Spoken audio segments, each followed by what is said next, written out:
सपने वो नहीं होते जो हम सोते हुए देखते हैं, सपने तो वो होते हैं जो हमें सोने ही नहीं देते। आज हम भारत के missile man doctor APJ Abdul Kalam की लाइफ से जुड़े मोटिवेशनल व इंटरेस्टिंग फैक्ट्स जानेंगे। डॉक्टर एपीजे अब्दुल कलाम का जन्म तमिलनाडु के रामेश्वरम में हुआ। इनके पिता एक नाव चलाते थे। ये बचपन से ही हार्ड वर्किंग थे, इसलिए गरीबी की वजह से इनको बचपन में अखबार भेजने पड़े। डॉक्टर कलाम ने कहा था, अगर तुम सूरज की तरह चमकना चाहते तो पहले सूरज की तरह जलना सीखो। हमें हार नहीं माननी चाहिए और समस्याओं से खुद को हराना नहीं चाहिए। डॉक्टर कलाम ने कहा था कि हमें छोटा लक्ष्य नहीं रखना चाहिए, क्योंकि छोटा लक्ष्य अपराध के समान है, इसलिए लक्ष्य हमेशा महान होना चाहिए। लक्ष्य को छूने के लिए मेहनत चाहिए होती, चाहे वो माउंट एवरेस्ट को छूने का।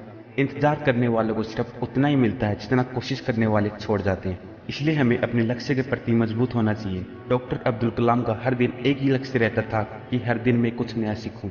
इसलिए वो हर दिन कई घंटे पढ़ाई करते थे। इसलिए अपने स्कूल खत्म होने के बाद मद्रास इंस्टीट्यूट ऑफ टेक्नोलॉजी में एडमिशन लिया।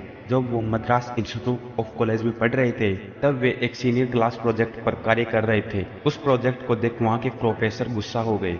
उन्होंने कहा, अगर तुमने ये प्रोजेक्ट 3 दिन के अंदर कंप्लीट नहीं किया तो मैं तुम्हारी स्कॉलरशिप कैंसिल कर दूंगा।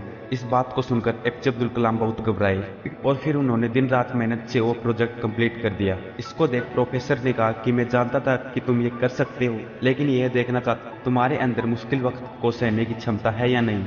डॉक्टर कलाम ने कहा था, बारिश के दौरान सारे पक्षी आवास की तलाश करते हैं, लेकिन बाज बादलों के ऊपर उड़कर बादलों को अवॉइड कर देता है। समस्याएं सभी में कॉमन है, लेकिन आपका एटीट्यूड इनमें डिफरेंस पैदा करता है। जब कॉलेज खत्म हुआ तब कलाम ने इंडियन फाइटर पायलट के लिए अप्लाई किया, जिसमें सिर्फ 8 सीटें थी और दुर्भाग्य से उनकी रैंक 9th आती है। डॉक्टर कलाम हार मानने वालों में से नहीं थे। अपने कार्य में सफल होने के लिए आपको एकाग्रचित होना पड़ेगा। जिस दिन कलाम साहब की सगाई होनी थी, उस दिन वो अपने काम में इतना बिजी थे, उन्हें याद ही नहीं रहा। उन्होंने फिर शादी न करने का फैसला लिया। 10 अगस्त 1979, 19 साल की मेहनत SSLV-3 रॉकेट और आसमान में उड़ा। इस प्रोजेक्ट के डायरेक्टर कलाम साहब थे। इस प्रोजेक्ट के 4 स्टेज थे। फर्स्ट स्टेज पार होने के बाद जब वह सेकंड स्टेज में काम करना बंद कर देता है, 317 सेकंड के बाद कलाम साहब और कई लोगों का सपना श्रीहरिकोटा से 560 किलोमीटर दूर कचरा बनकर समुद्र में जा गिरा।